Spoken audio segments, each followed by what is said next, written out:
Hello friends, I hope you are doing well. I am Santosh. Welcome to I सूत्रा।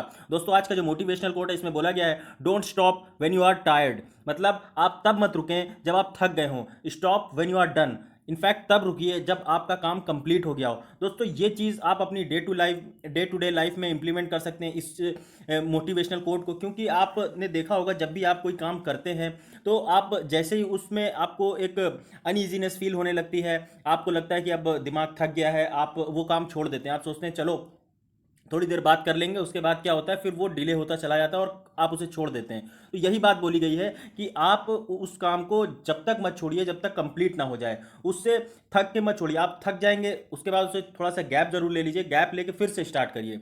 तो ये एक आप for a successful student ये एक मंत्रा है आपके लिए, जो आप अपनी लाइफ में इंप्लीमेंट करके चल सकते हैं। कोई भी आप टॉपिक उठाइए पढ़ने के लिए, वहाँ पे ये चीज़ आप अप्लाई कर सकते हैं। चलता हूँ पहली न्यूज़ की तरफ। यहाँ पे बात की जा रही है कोरोना वायरस के इस समय वर्ल्ड के अंदर टोटल 1,44,95,639 केसेस निकल के आ चुके हैं, और इसमें से 86,61,399 लोग पूरी तरीके से रिकवर कर गए हैं। आप देखेंगे कि 6,06,474 लोग पूरी तरीके इसमें जो अपनी जो जान गंवा चुके हैं पूरी तरीके से। आप देखेंगे जो ये नंबर है कंटिन्यूसली बढ़ता ही चला जा रहा है। आप देखेंगे टॉप पे अगर तो यूएसए, ब्राज़ील, इंडिया, रशिया, और पांचवे पे साउथ अफ्रीका काफ़ी तेज़ी से ऊपर आया है अभी हाल फिलहाल के कुछ दिनों में। आप इंडिया में देखेंगे तो कंटिन्यूसली 35,000 से 40,000 के बीच में ये केस निकलते आ रहे हैं। और टोटल अगर आप देखेंगे तो ये अब नंबर जो है टोटल ये 11,06,135 केसेस इंडिया में टोटल आ चुके हैं, जिसमें से लगभग आप बोल सकते हैं 70,000 लोग पूरी तरीके से रिकवर कर गए हैं, और 27,428 लोगों ने अपनी जान कोरोना वायरस की वजह से गंवा दी है। तो ये आप एक आइडिया रख सकते हैं। यहाँ पे बात की जा रही है कुरमा ऐप की। दोस्तों, ये कुरमा ऐप इसे डेवलप किया गया है जिससे कि आप देखेंगे जो टर्टल्स होते हैं, टॉर्टॉइज होते हैं, कछुए जिन्हें आप बोलते हैं, उनको बचाया जा सके, बेसिकली उनको कंजर्व किया जा सके। आप देखेंगे इसे मई 23 2020 को वर्ल्ड टर्टल डे जो सेलिब्रेट किया जाता है, इसमें बहुत सारी कंजर्वेशन एजेंसीज लगी हुई हैं।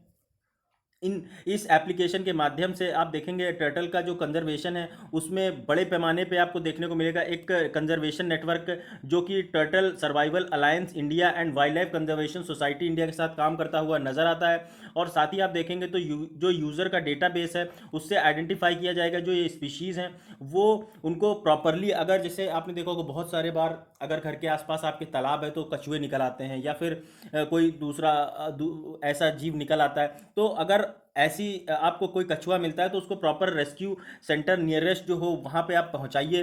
एक जो रिपोर्ट रिलीज़ करी गई 2019 के अंदर बाय ट्रैफिक, ये एक international wildlife trade monitoring organization है, जो जहाँ पे आपको देखने को मिलता है कि लगभग 200 टॉर्टॉइज जो कि फ्रेश वाटर टर्टल्स हैं, वो इस लगभग इसमें इलिसिट पोचिंग, मतलब आप देखेंगे उनको मार के अलग अलग चीज़ों में यूज़ किया जाता है, मीट के लिए, खाने के लिए और दूसरे पर्पजेज़ के लिए, मेडिसिन वगैरह के अभी काफ़ी ज़्यादा यूज़ देखने को मिलता है। तो ये देखने को मिलेगा जो स्मगलिंग है इसकी बहुत बड़े पैमाने पे की जाती है। लगभग 11,000 कछुए हर साल स्मगल किए जाते हैं, पोच किए जाते हैं।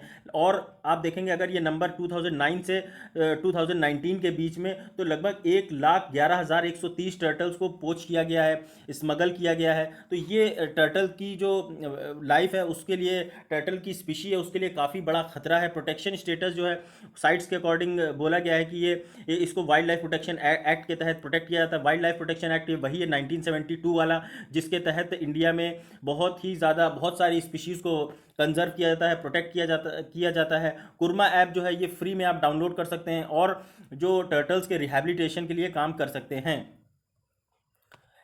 यहाँ पे बात की जा रही है जो the state of food security and nutrition in world report, जो कि अभी आई 2020 के लिए इसे रिलीज़ किया गया। High level political forum on sustainable development, जो कि ट्रैक करता है जो प्रोग्रेस नेशन जो है वो प्रोग्रेस जो उनकी है सस्टेनेबल डेवलपमेंट गोल्स 2030 के लिए। आप यहाँ पे देखेंगे ये जो सस्टेनेबल डेवलपमेंट गोल्स हैं ये टोटल 17 सस्टेनेबल डेवलपमेंट गोल्स हैं, जिनका ये जो टारगेट है 17 टारगेट जो पूरे वर्ल्ड के अलग अलग कंट्रीज़ जो हैं वो इस टारगेट को लेके चल रहे हैं, जिससे कि अचीव करे जा सके और वर्ल्ड को एक प्रॉपर लेवल पे ले जाया जा सके। जैसे कि पॉवर्टी को एड्रेस किया जाएगा इसमें, हंगर, एजुकेशन और बहुत सारी जो 17 इश्यूज़ हैं वो एड्रेस किए जाएंगे। तो यहाँ पे लेकिन स्पेसिफिकली बात की जा रही है कि जो एक इनिशिएटिव है इसको food and agriculture organization FAO जिसे आप बोलते हैं, IFAD international fund for agriculture development जिसे आप बोलते हैं, यूनिसेफ आप देखेंगे, यूनाइटेड नेशन चिल्ड्रन फंड, उसके बाद आप देखेंगे WFP वर्ल्ड फूड प्रोग्राम और वर्ल्ड हेल्थ ऑर्गेनाइजेशन मिलके इसमें काम कर रहे हैं। इसका जो पहला एडिशन है वो 2017 में आया था और इसमें बोला गया है कि world is not on track to meet goal of zero hunger, मतलब दुनिया में जो भी देश हैं वो काम जो है वो नहीं कर रहे हैं हंगर के खिलाफ। आप देख सकते हैं यहाँ पे जो दूसरा सस्टेनेबल डेवलपमेंट गोल है यहाँ पे बात की जा रही है ज़ीरो हंगर की, मतलब भुखमरी को ख़त्म करने की बात की जा रही है। लेकिन वही चीज़ बोली गई है कि पूरा जो वर्ल्ड है, वर्ल्ड की अलग अलग कंट्रीज़ है, वो इस काम को प्रॉपरली इंप्लीमेंट नहीं कर रही हैं और कहीं ना कहीं हंगर को एड्रेस करने में फेल होती हुई नज़र आ रही हैं। जिसमें बात की गई कि सस्टेनेबल डेवलपमेंट गोल 2030 के तहत इसे पूरी तरीके ख़त्म कर दिया जाएगा, लेकिन ऐसा होता हुआ नज़र नहीं आ रहा है। आप देखेंगे एशिया जो है सबसे ज़्यादा ऊपर है, अंडर नरिश, लगभग 38 करोड़ लोग अंडर नरिश हैं एशिया के अंदर। ये आप देखिए एशिया का जो रीजन है ये आपको देखने को मिलेगा, ये सारा रीजन। तो यहाँ पे आप देखेंगे यहाँ पे जो अंडर नरिश लोग हैं ये काफ़ी ज़्यादा परेशान है, बहुत ज़्यादा इनको कुपोषण, जिन्हें आप हिंदी में कुपोषण बोलते हैं, जो इनको प्रॉपर जिन्हें न्यूट्रिशन नहीं मिल पाता, बेसिकली 38 करोड़ हैं। उसके बाद अफ्रीका में आपको ये नंबर जो है वो 25 करोड़ देखने को मिलेगा और लैटिन अमेरिका और कैरेबियन कंट्रीज़ में 4.8 करोड़ देखने को मिलेगा। तो ये देखिए आप, ये जो एरिया है ये लैटिन अमेरिका वाला एरिया और कैरेबियन आइलैंड्स आप देख सकते हैं यहाँ पे, ये वाला काफ़ी ज़्यादा वल्नरेबल एरिया है। उसके बाद आप अफ्रीकन कंट्रीज़ देखेंगे तो अफ्रीकन कंट्रीज़ जो है वो भी काफ़ी ज़्यादा वल्नरेबल हैं यहाँ पे, क्योंकि प्रॉपर एक डेमोक्रेसी देखने को नहीं मिलती है, प्रॉपर वहाँ पे एक ज़्यादातर आपको देखने को मिलेगा कि राजाओं वाला अभी भी शासन चलता है, कोई भी डेमोक्रेसी नहीं, अथॉरिटेरियन रूल देखने को मिलेगा। तो इस सारी वजहों से आप देखेंगे वहाँ पे काफ़ी ज़्यादा अभी भी हंगर के और मॉल न्यूट्रिशन, अंडर नरिशमेंट जैसे इश्यूज़ देखने को आते हैं। हंगर जो है अभी आप देखेंगे तो कंटिन्यू राइज कर रहा है 2014 से हंगर इश्यूज़ कंटिन्यूसली, और आप देखेंगे जो प्रेवलेंस ऑफ अंडर नरिशमेंट, मतलब कि जो जिसे आप बोलते हैं कुपोषण, वो जो है वो बढ़ के अब 8.9% हो गया है। तो ये काफ़ी तेज़ी से अंडर नरिशमेंट बढ़ रहा है। अभी आपने देखा कि कोविड-19 की वजह से ये जो है पूरी और ज़्यादा खस्ता हालत देखने को मिल रही है, और इसमें बोला गया है कि जो 69 करोड़ लोग हैं 2019 के अंदर, ये बोला गया कि ये हंगरी रह गए, मतलब भूखे रह गए। इतना बड़ा 69 करोड़ एक बहुत ही ह्यूज नंबर होता है। आप देखेंगे USA की पॉपुलेशन से भी 3 गुना हो गया लगभग ये नंबर, और इतने लोग अगर दुनिया में भूखे रह गए तो आप समझ सकते हैं कि ये हंगर कितना बड़ा इशू है। तो ये इसे प्रॉपरली एड्रेस करना चाहिए। आपको भी अगर हो सके तो कोई NGO है उसमें पार्टिसिपेट करिए, वहाँ पे ज़्यादा से ज़्यादा अपना कंट्रीब्यूट करिए। ज़रूरी नहीं आप पैसे से ही कंट्रीब्यूट कर सकें, आप वहाँ पे फिजिकली अपने काम से आप वहाँ पे एजुकेशन दे सकते हैं लोगों को, थोड़ा सा इस लेवल पे अपग्रेड करिए कि जैसे वो अपने आप को बच्चे एनहांस कर सकें, कुछ कमा के खा सकें, एजुकेशन थोड़ा सा दे सकें। तो ये सारी चीज़ें आप भी society being part of society आप ये सारी चीज़ें कंट्रीब्यूट कर सकते हैं। बहुत सारे मैंने दोस्तों को देखा है, मेरे फ्रेंड्स इन सब चीज़ों में काम कर रहे हैं। और भी आप देखेंगे कि मैंने भी कई अपनी NGO हैं जिसमें मैंने ज्वाइन कर रखा है, वहाँ पे मैं टाइम टू टाइम कंट्रीब्यूट करता हूँ, बच्चों को पढ़ाता हूँ, पेड़ लगाता हूँ, बहुत सारे काम करता हूं। तो आप भी ऐसा ही कर सकते हैं। यही बात यहाँ पे बोली जा रही है कि लगभग आप देखेंगे ये नंबर जो है 2018 के कंपैरिजन में 1 करोड़, मतलब कि 2018 में 68 करोड़ लोग भूखे रह गए थे और इस बार 2019 में ये 69 करोड़। तो आप देख सकते हैं ये नंबर हर साल दर साल बढ़ता ही जा रहा है, जो कि एक काफ़ी ज़्यादा चिंता वाली बात है। यहाँ पे बात की जा रही है कि आप देखेंगे जो आज से ठीक 75 साल पहले, 75 ईयर्स पहले साइंटिस्ट ने एक एटम बॉम्ब का जो टेस्ट है वो किया था, जिसे आप बोलते हैं ट्रिनिटी टेस्ट। ट्रिनिटी टेस्ट जो है इसका जो कोड नेम था, और इसे एक जो पहली डिटोनेशन डिवाइस है, न्यूक्लियर डिवाइस बनाई गई थी, इसमें इसे बेसिकली कंडक्ट किया गया था यूनाइटेड स्टेट्स की आर्मी के द्वारा जुलाई 16 1945 के अंदर, पार्ट ऑफ मैनहट्टन प्रोजेक्ट। इस पूरे प्रोजेक्ट का, न्यूक्लियर बॉम्ब बनाने का जो प्रोजेक्ट का नाम था, उसे नाम दिया गया था मैनहट्टन प्रोजेक्ट। आप देखेंगे ये जो टेस्ट है वो कंडक्ट किया गया था जॉर्नाडा डेल म्यूटो डेजर्ट, जो कि आपको मैक्सिको के अंदर देखने को मिलता है। लगभग 56 किलोमीटर जो साउथ ईस्ट ऑफ सोरोको में आपको देखने को मिलेगा। ये जो टेस्ट है इसे प्लान किया गया था और इसको डायरेक्ट किया गया था केनिथ बेन ब्रिज के द्वारा। आप ये चीज़ याद रख सकते हैं क्योंकि आप देखेंगे जो सबसे पहले ये एटम बम है, न्यूक्लियर बम है, जिसे गिराया गया था नागासाकी हिरोशिमा जो कि जापान में, जिससे पूरा जापान जो है नेस्तनाबूत हो गया था, ख़त्म हो गया था। लेकिन आप देखेंगे उन सब के बावजूद भी आज जो जापान की जो स्टैंडिंग है इकोनॉमिक पॉइंट ऑफ व्यू से, वहाँ का जो इंफ्रास्ट्रक्चर डेवलपमेंट है वो आप देखिए तो बिल्कुल आप बोल सकते हैं काबिल तारीफ़ है। तो यहाँ पे जो इम्प्लोजन है ये बोला गया था कि ये इम्प्लोजन डिज़ाइन जो है ये प्लूटोनियम डिवाइस पे है और इसे इनफॉर्मली नेम दिया गया था, निक नेम था गैजेट। और इसे इस जो सेम डिज़ाइन है इसको द फैट मैन बोला गया। आपने सुना होगा फैट बॉय, फैट मैन, ये सारी जो अगर डॉक्यूमेंट्रीज आपने देखी होंगी तो आप जानते होंगे। जापान के अंदर इसे पहली बार डेटोनेट किया गया अगस्त 9 1945 के अंदर में।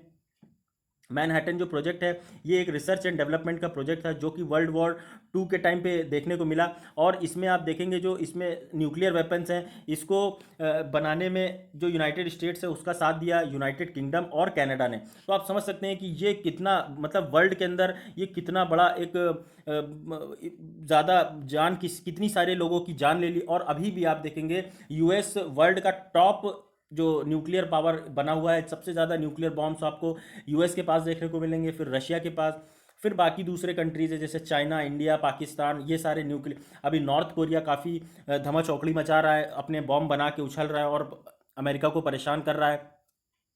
ये आप याद रख सकते हैं। यहाँ पे बात की जा रही है जो ये जो पैरट है ये इसको आप बोलते हैं मकाओ। इस पैरट को बहुत ही बड़ी मात्रा में स्मगल किया जाता है बांग्लादेश के द्वारा। आप देखेंगे बांग्लादेश से कोलकाता के बीच इसकी स्मगलिंग की जा रही है और इसे अभी DRI ने, डायरेक्टरेट ऑफ रेवेन्यू इंटेलिजेंस ने ये इस पूरे प्रकरण का भांडाफोड़ किया।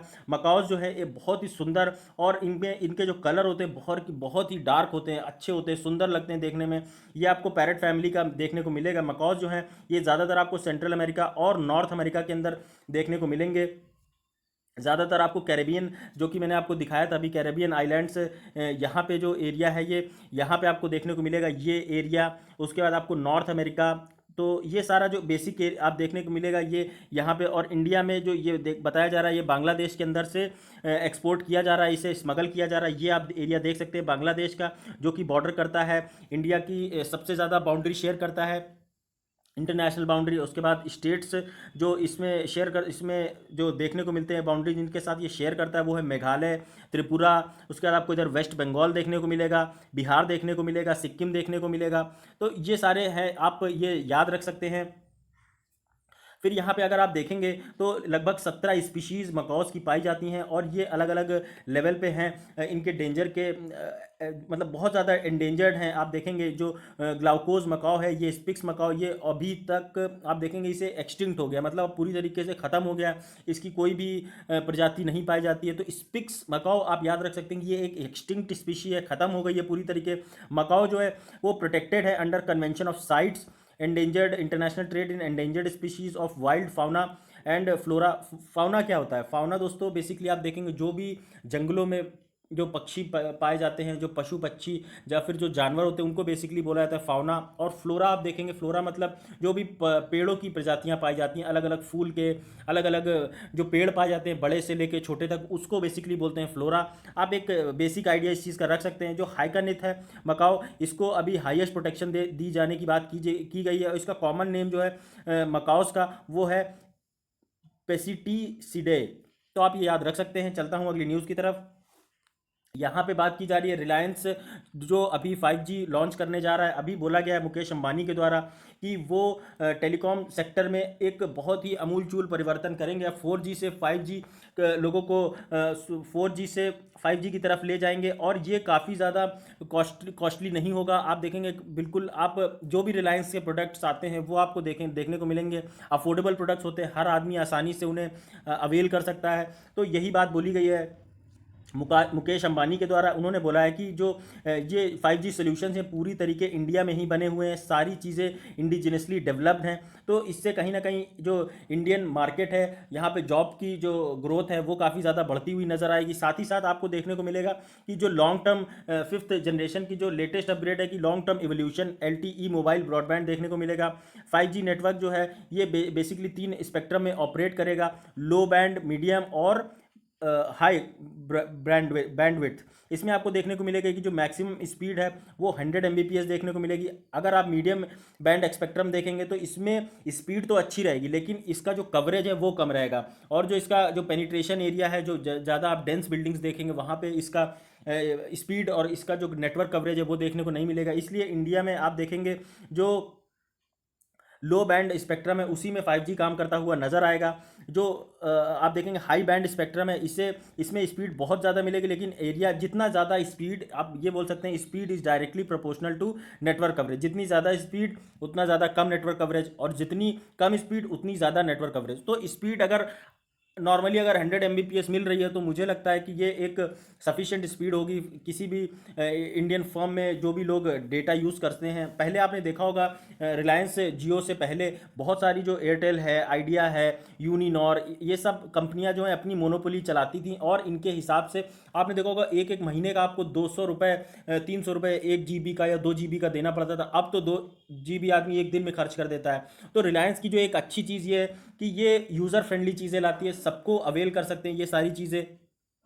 तो ये एक रिलायंस की तरफ से बहुत अच्छी चीज़। और आपने देखा होगा जो हमारे देश में जो 2G आया, फिर 2G के बाद आप देखेंगे 3G आया, ये सारी चीज़ें हमेशा अपडेट नहीं रही हैं वर्ल्ड के साथ। वर्ल्ड चल रहा है 3G में तो इंडिया चल रहा है 2G में, वर्ल्ड चल रहा है 4G में तो इंडिया चल रहा है 3G में। तो हमेशा हमारा जो जो आप बोल सकते हैं टेक्नोलॉजी गैप है वेस्टर्न कंट्रीज़ के साथ में वो हमेशा कम रहा है। लेकिन 5G के केस में आप देखेंगे तो 5G इंडिया पूरे वर्ल्ड के साथ ग्लोबली एक साथ ही लेके आ रहा है। तो ये कहीं ना कहीं आप बोल सकते हैं जियो की तरफ से एक अच्छा काम जो किया गया उस वजह से ही ये पॉसिबल हो पाया है। फिर चलता हूँ अगली न्यूज़ की तरफ। यहाँ पे कुछ इंपॉर्टेंट चीज़ आप देख सकते हैं, शादरा जो दिल्ली के अंदर एक वहाँ पे जिम खुला हुआ पाया गया जहाँ पे लोग एक्सरसाइज कर रहे थे। इन सबको section 188 of Indian penal code के तहत बुक कर दिया गया और इनके ऊपर फाइन लगाया गया। तो ये एक न्यूज़ है, वन लाइनर, आप ये ध्यान रख सकते हैं। चाइना और पाकिस्तान ने एक अग्रीमेंट साइन किया जिसमें 700 मेगावाट का आज़ाद पटन हाइडल पावर प्रोजेक्ट चलाया जाएगा, इसमें काम किया जाएगा। झेलम रिवर जो है वो जो आपको जम्मू के एरिया में बहती हुई नज़र आती है, फिर आगे पाकिस्तान में ये बहती है, वहाँ पे आपको ये प्रोजेक्ट बनता हुआ नज़र आएगा। पीओके वाले एरिया में सुदोती डिस्ट्रिक्ट पाकिस्तान में जो कि पीओके का पार्ट है।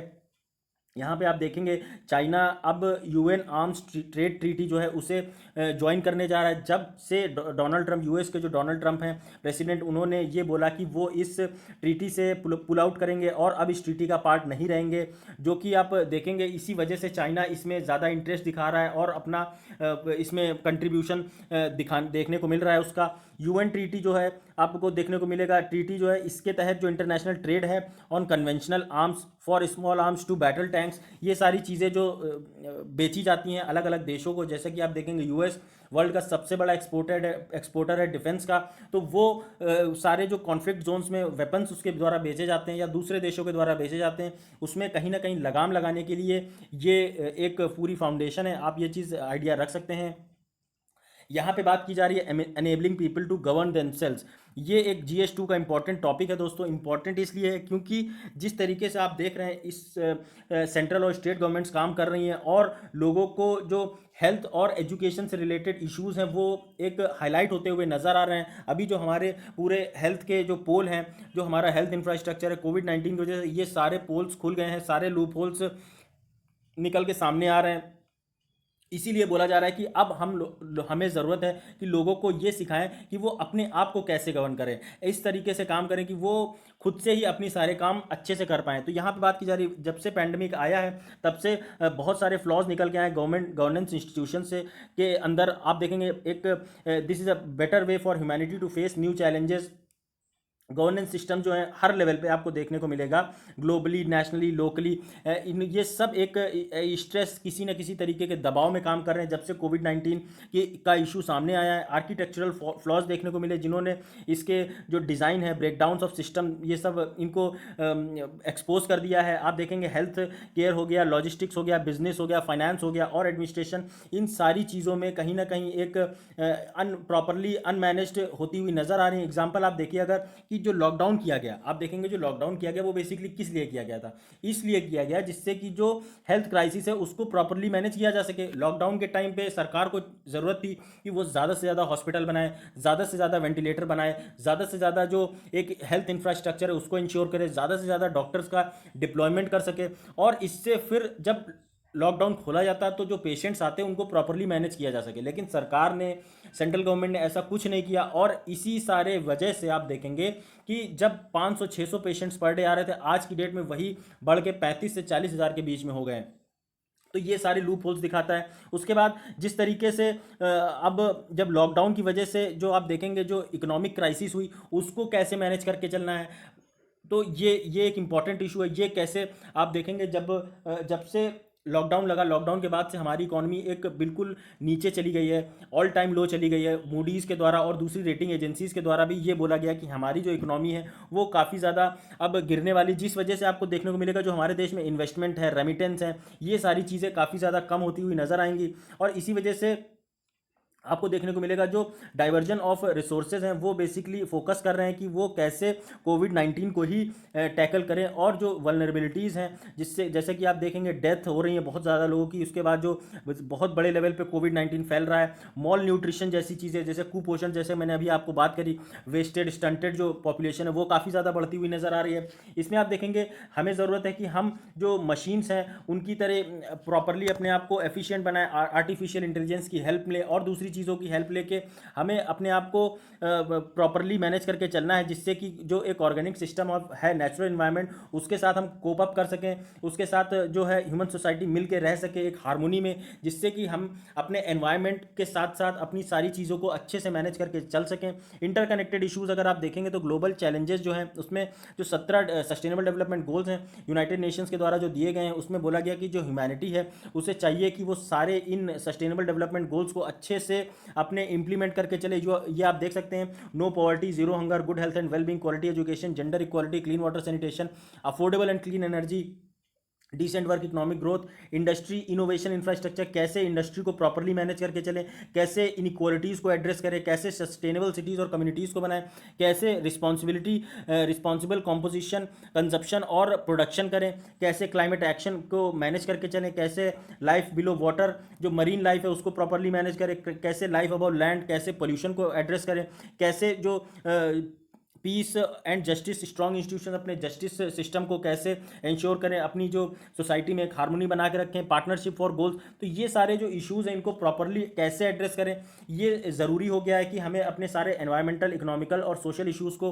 प्रॉपरली सेपरेट नहीं करके, इनफैक्ट इन सबको एक अमलगमेट करके, इंटीग्रेट करके एक कॉम्प्रीहेंसिव डेवलपमेंट की तरफ बढ़ना होगा, जिससे कि आप देखेंगे ये सारे जो इश्यूज़ हैं इनको एड्रेस किया जा सके, जैसी प्रॉब्लम हो वैसा ही सोल्यूशन देखने को मिले। आप देखेंगे एक अगर जो गवर्नमेंट है उसके जो रिस्पांस है नोवल कोरोना वायरस पैंडेमिक के लिए, वो जो रिस्पांस है वो कहीं ना कहीं उसमें जो फ्लॉज हैं वो देखने को मिल रहे हैं। अभी आप देखेंगे जो सोल्यूशंस हैं जो है उनको बेसिकली तो सोल्यूशन ओरिएंटेड होना चाहिए, मतलब जो प्रॉब्लम है उसके अकॉर्डिंग ही सोल्यूशन होना चाहिए।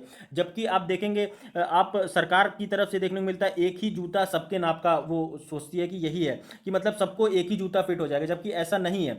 हर इंसान की अलग ज़रूरतें हैं, अलग इश्यूज़ हैं, तो उनको आप तभी एड्रेस कर पाएंगे जब आप उसको डिसेंट्रलाइज लेवल पे एड्रेस करेंगे। मतलब लोकली अगर उसे उस प्रॉब्लम को कोई समझेगा तो ज़्यादा से अच्छे से एड्रेस कर सकेगा, ना कि एक सेंटर पे एक बड़ी पॉलिसी बना दी जाए और उसको इंप्लीमेंट कर दिया जाए। तो जो अप्रोच होनी चाहिए वो बॉटम टू टॉप अप्रोच होनी चाहिए, ना कि टॉप टू बॉटम अप्रोच, जैसा कि आप प्लानिंग कमीशन में देखने को मिलता था। नीति आयोग जो है वो हालांकि इसी अपने फंडे पे काम करता है, बॉटम टू टॉप अप्रोच, लेकिन इसे कहीं न कहीं और ज़्यादा अच्छे से इम्प्लीमेंट करने की ज़रूरत है। आप देखेंगे जो सॉल्यूशंस लोकली एड्रेस करने की ज़रूरत है, जिससे कि हमें अपने एनवायरनमेंट के और दूसरे सारे इश्यूज़ को प्रॉपर्ली एड्रेस किया जा सके। जो सॉल्यूशंस हैं एनवायरनमेंट से रिलेटेड, इनको सस्टेनेबली एंश्योर किया जा सके कि जो भी हम आज नेचुरल रिसोर्सेज यूज़ कर रहे हैं, उनको प्रॉपर्ली हम आने वाली अपनी जनरेशन्स जो हैं, उनको भी ये पास ऑन कर सकें। ये सारी चीज़ें। उसके बाद आप यहाँ पे देखेंगे कि जो सस्टेनेबल लाइवलीहुड्स हैं उनको एक तरीके से ट्रीट नहीं कर सकते। जो केरला के इश्यूज़ हैं वो लद्दाख में नहीं होंगे, जो लद्दाख के इश्यूज़ हैं वो केरला में नहीं होंगे। वैसे ही लंदन, टोक्यो, सबकी अपने अपने इश्यूज़ हैं जो कि उनको डिसेंट्रलाइज लेवल पे ही एड्रेस करें तो ज़्यादा अच्छा है। सोल्यूशन जो है वो लोकल लेवल पे ही होने चाहिए और लोकल पीपल हैं उनको इसमें सपोर्ट करना चाहिए, उनको प्रॉपर एक सोल्यूशन लेके आना चाहिए लोकल लेवल पे, जिससे कि जो नॉलेज है अलग अलग जो डिफरेंट एक्सपर्ट्स की एनवायरनमेंट से रिलेटेड, सोसाइटी से रिलेटेड, इकोनॉमी से रिलेटेड, उनके जो नॉलेज है, उनका जो एक्सपीरियंस है, उसको कहीं ना कहीं मिला के एक प्रॉपर डिसीजन लिया जा सके, जिससे कि जो ग्राउंड रियलिटीज़ हैं उनको एड्रेस किया जा सके।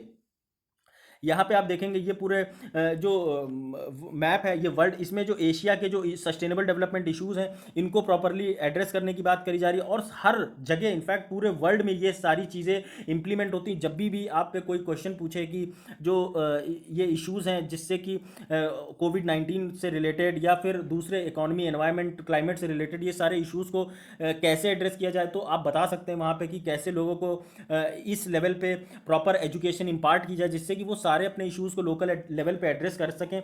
गांधी जी और उनके जो इकोनॉमिक एडवाइजरीज रहे जैसे केसी कुमारप्पा और दूसरे लोगों ने प्रॉपरली आप देखेंगे जो सॉल्यूशंस हैं वो लोकल लेवल पे ही एड्रेस किए। गांधी जी के आप जो देखेंगे बेसिकली जो उनके जैसे आप देखेंगे सत्याग्रह हो गया, नमक सॉल्ट लॉ जिसमें इन्होंने ब्रेक किया। उसके बाद आप देखेंगे जो दूसरे चंपारण सत्याग्रह, वो वहाँ पे लोकल पे जाके लोगों के साथ उस प्रॉब्लम को पहले समझा, पूरी तीन कटिया प्रथा को समझा, उसके बाद उसे रिजॉल्व किया। उसी तरीके चंपारण में उसके बाद आप नॉन कोऑपरेशन मूवमेंट, हर जगह उन्होंने पहले लोकली उस प्रॉब्लम को समझा, उसके बाद उसमें अपना सॉल्यूशन ओरिएंटेड माइंड लगा के उसको लोकली एड्रेस करने की कोशिश करी। तो यही आज की भी डिमांड है कि हर एक इशू को लोकली समझ के उसे एड्रेस किया जा सके। जैसे कि आप देखेंगे असम में इस समय बाढ़ बहुत ज़्यादा आई हुई है, तो असम के अगर आप देखें कोई सेंटर ये स्कीम बना दे कि असम के लोगों के लिए ये स्कीम है जो बाढ़ प्रभावित है, तो वो स्कीम आपको प्रॉपरली इंप्लीमेंट होती हुई नहीं नजर आएगी। लेकिन अगर असम में कोई लोकल बॉडी, जैसे आप देखेंगे वहाँ की लोकल कोई ग्राम सभा या फिर स्टेट लेवल पे उसे प्रॉपरली स्कीम्स इंप्लीमेंट करी जा सके, तो उनका ज़्यादा ब्रॉडर इफेक्ट देखने को मिलेगा लोकल लेवल पे। तो ये सारी चीज़ें ऐसी ही बोली जा रही हैं। जो इकोनॉमिक थ्योरीज हैं उनको प्रॉपरली समझ के उनको एड्रेस किया जाए, इकोनॉमिक इश्यूज़ को एड्रेस किया जाए। उसके बाद आप देखेंगे कि जो लोकल एंटरप्राइज हैं जिसमें आप देखेंगे गांधी जी ने अलग अलग जो इश्यूज़ को एड्रेस किया और जो आइडियाज़ हैं जैसे एलिनोर ऑस्ट्रॉम जो कि पहली वुमेन थी जिन्हें नोबेल प्राइज़ मिला इकोनॉमिक्स के लिए 2019 के अंदर ने, इन्होंने ऐसे प्रिंसिपल्स डेवलप किए जिसमें सेल्फ गवर्निंग कम्युनिटीज़ हों, उसके बाद रिसर्च हो ग्राउंड लेवल पे, और जो इश्यूज़ हैं बेसिक इश्यूज़ उनको वहीं के वहीं एड्रेस किया जा सके। जो डिस्ट्रिक्ट कलेक्टर है इसमें एक मेजर रोल प्ले कर सकता है, क्योंकि डिस्ट्रिक्ट कलेक्टर एक किसी भी डिस्ट्रिक्ट का एक होल सोल ओनर होता है, वो सारे इश्यूज़ को अच्छे से समझता है पहले वहाँ के, उसके बाद वहाँ पे अपनी जो भी सरकार के द्वारा पॉलिसीज़ लाई जाती हैं स्टेट लेवल, सेंट्रल लेवल पे, उनको एड्रेस करता है। तो ये सारी चीज़ें आप समझ सकते हैं। उसके बाद आप देखेंगे कि जो इंडिपेंडेंस के बाद हम देखेंगे तो वहाँ पे डिस्ट्रिक्ट जो है वो डिलीवर करता है गवर्नेंस एट लार्जिस, मतलब जो इश्यूज़ होते हैं डिस्ट्रिक्ट लेवल पे उनको उन्हीं डिस्ट्रिक्ट लेवल पे ही अगर एड्रेस कर दिया जाए तो वो काफ़ी ज़्यादा अच्छा होगा। उससे जो लोड है, बर्डन है, वो स्टेट गवर्नमेंट पे नहीं पड़ेगा और आगे फ्यूचर सेंट्रल गवर्नमेंट पे भी नहीं देखने को मिलेगा। तो यही बात कुल मिला के बोली जा रही है यहाँ पे कि कैसे सारी इश्यूज़ को, सारे सारे हेल्थ, एजुकेशन या फिर जो भी चीज़ें उनको लोकल लेवल पे एड्रेस किया जा सके।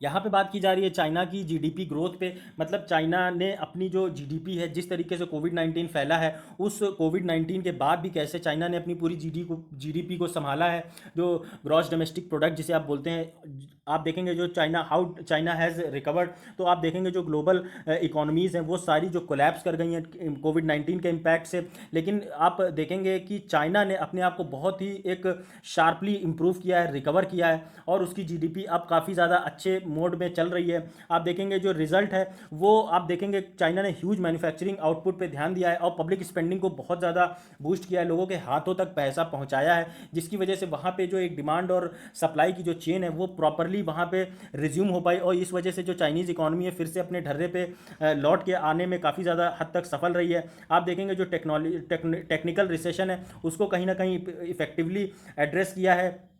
उसके बाद आप देखेंगे जो चाइना के रिकवरी पॉइंट्स हैं उसमें वी शेप्ड रिकवरी, मतलब वी शेप्ड मतलब पहले नीचे आई बिल्कुल मतलब आप बोल सकते हैं बुरी तरीके से नीचे आ गई, लेकिन जो प्रॉपर रिकवरी हुई है वो भी इसी शेप में हुई, जिस स्पीड में नीचे आई उसी स्पीड में ऊपर भी आई और अभी जो है काफ़ी अच्छा आप देखेंगे इकॉनमी उसकी रेज होती हुई नज़र आ रही है। चाइना की रिकवरी इम्पॉर्टेंट है क्योंकि आप देखेंगे जो ये रिकवरी सिग्नल्स हैं वर्ल्ड में एक टर्न अराउंड जो हुआ है कोविड-19 की वजह से, ये वर्ल्ड की चाइना सेकेंड लार्जेस्ट इकॉनमी है और इसकी वजह से आपको देखने को मिलेगा बहुत सारे लोगों की जो जॉब्स हैं, बहुत सारे लोगों का, बहुत सारे देशों का ट्रेड है, बहुत सारे जो देशों की डिपेंडेंसी है चाइना पे वो उस पर डिपेंड करती है। एक जो ग्लोबल सप्लाई चेन है वो ना ब्रेक हो, इस वजह से चाइना की इकॉनमी का रिज्यूम होना बहुत ज़्यादा ज़रूरी था।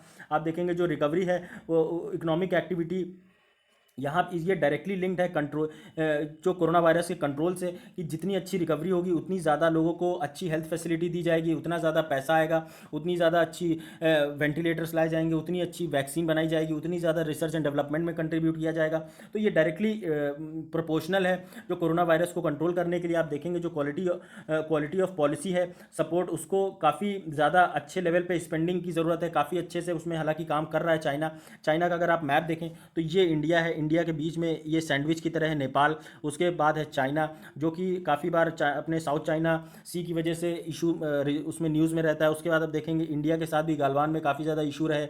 उसके बाद आप यहाँ पे देखेंगे जो चाइना और रशिया के बीच में, जैसे इंडिया और चाइना के बीच में नेपाल आता है वैसे ही चाइना और रशिया के बीच में मंगोलिया एक सैंडविच की तरह देखने को मिलता है, जो कि आप याद रख सकते हैं। यहाँ पे आप देखेंगे आईएमएफ इंडियन मॉनेटरी फंड के द्वारा कोविड-19 जो है उससे रिलेटेड जो सपोर्ट पॉलिसीज़ है उसमें बोला गया कि सिर्फ 2.5% ऑफ जीडीपी ही उसमें सपोर्ट में खर्च किया गया चाइना के द्वारा, कंपेयर टू यूएस 11% यूएस ने खर्च किया, 20% जापान, 34% जर्मनी ने।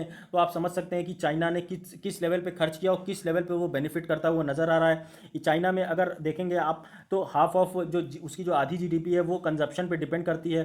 जो चाइना फोकस कर रहा है बेसिकली जिससे कि जो कंजप्शन है उसको मेंटेन किया जा सके और ज़्यादा से ज़्यादा पैसा जो है वो लोगों के जो कंज्यूमर्स हैं उनके हाथ में रख रहा है, जिससे कि जो डिमांड एंड ग्रोथ की जो साइकिल है वो कहीं ना कहीं चलती हुई नज़र आ रही है। वहीं आप इंडिया में देखेंगे तो इंडिया में ये चीज़ें नज़र नहीं आई, इसकी वजह से काफ़ी ज़्यादा इश्यूज देखने को मिले। लोगों के हाथ में पैसा नहीं था, लोग भूखे मर रहे, लोगों के पास में जॉब नहीं है, लोगों के पास जॉब चली गई है, लोगों के पास इतना ज़्यादा स्ट्रेस आ गया जॉब जाने की वजह से कि वो बहुत ज़्यादा जो स्ट्रेस में आ गए, सुसाइड करते हुए नज़र आ रहे हैं, सुसाइडल टेंडेंसीज काफ़ी ज़्यादा बढ़ गई हैं। आप देखेंगे यहाँ पे जो प्रीपेड वाउचर्स हैं और स्पेसिफिक प्रोडक्ट्स रिलेटेड मेजर्स हैं ये किए गए। जो टेक अवेज अगर आप देखेंगे तो शार्प रिकवरी जो ग्रोथ में देखी गई है उसमें जो आप देखेंगे फिस्कल पैकेज, फिस्कल मतलब क्या होता है? फिस्कल मतलब जो गवर्नमेंट के पास लेट से कि कोई रेवेन्यू का जो भी सोर्स है जहाँ से पैसा आ रहा है और सरकार उस पैसे को कितना वेलफेयर स्कीम्स में खर्च कर रही है, कितनी सब्सिडी में खर्च कर रही है, कितनी सेंट्रल स्पॉन्सर्ड स्कीम्स हैं, कितनी सेंट्रल सेक्टर स्कीम्स हैं, उन सारी जगहों पर जो पैसा खर्च कर रही है उस पर डिपेंड करता है कि कितनी आमदनी हो रही है, कितना खर्च करे। लेकिन इंडिया के केस में आप देखेंगे ज़्यादातर आमदनी अठन्नी और खर्चा रुपया वाला केस नज़र आता है, क्योंकि रेवेन्यू कम आता है और खर्च ज़्यादा सरकार करती है, जिस वजह से हमारा जो करंट अकाउंट डेफिसिट है वो हमेशा बढ़ा हुआ नज़र आता है। आप यहाँ पे देखेंगे जो क्वालिटी ऑफ स्पेंडिंग है वो उसने काफ़ी ज़्यादा पॉजिटिव इंपैक्ट डाला है इकोनॉमी के ऊपर। चाइना की जो स्विफ्टनेस ऑफ कंट्री है उससे काफ़ी ज़्यादा हेल्प मिली। जो इंफ्रास्ट्रक्चर अच्छा हेल्थ इंफ्रास्ट्रक्चर था चाइना का, जो अच्छा जो एक टेक्निकल असिस्टेंस था, आर्टिफिशियल इंटेलिजेंस का बहुत ज़्यादा यूज़ किया गया, 5G का यूज़ किया गया, जिससे कि जो रूरल रिमोट एरियाज़ है वहाँ तक टेक्नोलॉजी के माध्यम से लोगों का जो ट्रीटमेंट किया जा सके, जिस वजह से चाइना काफ़ी ज़्यादा जल्दी कोरोना वायरस पे कंट्रोल करने में काबू पा पाया। अगर इंडिया से देखेंगे तो इंडिया से क्यों डिफ़र करता है चाइना, तो बहुत सारे अलग अलग एजेंसीज़ के द्वारा आप देखेंगे तो इंडिया का का जो जीडीपी एस्टिमेट है उसमें आप देखेंगे कि लगभग 5 से 6% तक डिक्लाइन देखने को मिलेगा मूडीज़ के द्वारा, और दूसरी रेटिंग एजेंसीज जो हैं इंडिया या नेशनल इंटरनेशनल लेवल पे, वो सभी के द्वारा बोला गया कि इंडिया की जो इकोनॉमी है वो काफ़ी ज़्यादा कोलैप्स करने वाली है। सेंट्रल गवर्नमेंट ने जो फिजिकल रिलीफ प्रोवाइड किया 2% ऑफ जीडीपी का, वो उसे एक बोला जा सकता है कि काफ़ी एक ये कम है जो कि सेंट्रल गवर्नमेंट के द्वारा प्रोवाइड किया गया। आप देखेंगे इस इकोनॉमिक क्राइसिस को ये इकोनॉमिक क्राइसिस आया कोविड-19 की वजह से, उसको टैकल करने के लिए ये जो 2% का फिजिकल रिलीफ दिया गया गवर्नमेंट के द्वारा, ये काफ़ी ज़्यादा कम है in compare to China. China ने ह्यूज फिजिकल रिलीफ दिया, लोगों के हाथों में पैसा पहुंचाया। इंडिया में आपको ज़्यादातर देखने को मिलेगा जो गेहूं, चावल, चना और ये सारी चीज़ें ही लोगों को ज़्यादा दी जा रही, जिससे कम सिर्फ वो अपनी भूख मार सके। बाकी दूसरी चीज़ें वो कैसे बनाएंगे खाना, क्या तेल चाहिए उन्हें, क्या प्रॉपर पानी चाहिए, क्या प्रॉपर सैनिटेशन चाहिए, क्या दूसरी चीज़ें, उन सबसे कोई मतलब नहीं रखा गया। तो ये यही बात बोली जा रही, चाइना में बहुत सारे अच्छे एफर्ट्स किए गए जिससे कि लोगों के हाथ में पैसा दिया गया, लेकिन इंडिया में लोगों के हाथ में कोई भी पैसा नहीं दिया गया, जो कि आप बोल सकते हैं कि इस कोविड-19 को कंट्रोल करने में इंडिया का एक सबसे मेजर ड्रॉबैक नज़र आया कि लोगों के हाथ में पैसा होता, जो इकोनॉमिक जो इश्यूज़ है, इकोनॉमिक क्रंच है, उसको कहीं ना कहीं एड्रेस करने में सरकार कामयाब होती, लेकिन सरकार ने ऐसा नहीं किया, जिस वजह से काफ़ी ज़्यादा फ्लॉज देखने को मिले। लोग ट्रेनों से कट गए, लोग चलते चलते मर गए, लोगों महिलाओं ने रोडों पे डिलीवरी करी। तो ये सारे जो बड़े बड़े फ्लॉज हैं वो नज़र आए। ट्रांसपोर्ट का कोई प्रॉपर इशू देखने को मिले, जिस वजह से लोग पैदल चलने पे मजबूर हो गए। तो ये सारे ऐसे इशूज़ थे जिनको सरकार को प्रॉपरली एड्रेस करना चाहिए था इंडिया की, लेकिन नहीं किया। चाइना ने ये सारे काम अच्छे से किए। आप देखेंगे इंडिया में लगभग 20 लाख करोड़ का कोविड-19 इकोनॉमिक पैकेज लॉन्च किया गया, जो कि लिक्विडिटी ड्रिवन है, और इसमें जो ज़्यादा बर्डन है ये नहीं देखने को मिला सेंट्रल एक्सचेकर पे। आप देखेंगे ये जो ज़्यादातर पैसा आया, ये इसमें ज़्यादातर लोन देने की बात की गई एमएसएमई सेक्टर को, जो माइक्रो फाइनेंस इंस्टीट्यूशंस है, हाउस फाइनेंस कंपनीज हैं। तो आप ज़्यादा लोन दे के इसमें ज़्यादा से ज़्यादा लोन दे के आप लोगों को बेसिकली कैसे उनको अपने एक कर्ज के उसमें लेके आना है, ज़्यादा आप लोन देंगे इंटरेस्ट आएगा, तो वहाँ पे आपने जो अपनी इकोनॉमी के बारे में ज़्यादा सोचा, ना कि लोगों की एक निस्वार्थ सेवा के बारे में कि आप लोगों को पैसा पहुँचाए, जब पैसा हो तब वो दें। कोई भी कोलेटरल फ्री लोन ज़्यादा नहीं इंश्योर किए गए। उसके बाद एमएसएमई सेक्टर पे ही ज़्यादातर फोकस किया गया, नॉन बैंकिंग फाइनेंशियल कंपनीज हो गई, स्मॉल बिजनेसेस हो गए, लेकिन जो लोकल जो गरीब आदमी है, जो बेसिक है, जो वल्नरेबल सेक्शन ऑफ सोसाइटी है, जो माइग्रेंट्स हैं, उस पर ध्यान नहीं दिया गया, जो कि इकोनॉमी में हमारी लगभग 30 से 40% कंट्रीब्यूट करते हैं, और लगभग 45 से 50 करोड़ की जो पॉपुलेशन है वो यही है जो जिसको प्रॉपरली एड्रेस करने की ज़रूरत थी, लेकिन सरकार ने नहीं किया, जिस वजह से काफ़ी ज़्यादा प्रॉब्लम्स देखने को मिली। तो दोस्तों ये था आज का टोटल लेक्चर। आपको अगर पसंद आया मेरा लेक्चर तो प्लीज़ लाइक ज़रूर करिए, अगर नहीं पसंद आया तो डिसलाइक करने का पूरा हक है। आप कमेंट करके मेरे को फीडबैक दे सकते हैं, शेयर ज़्यादा से ज़्यादा करिए, सब्सक्राइब करिए। Thanks a lot for watching this video. अगर आपको मेरा इस वीडियो की जो स्लाइड्स हैं वो फ्री में चाहिए तो आप मेरा टेलीग्राम चैनल IAS सूत्रा ज्वाइन कर सकते हैं, वहाँ पर फ्री में आप ये स्लाइड डाउनलोड कर सकते हैं। तो दैट्स इट गाइज, जय हिंद।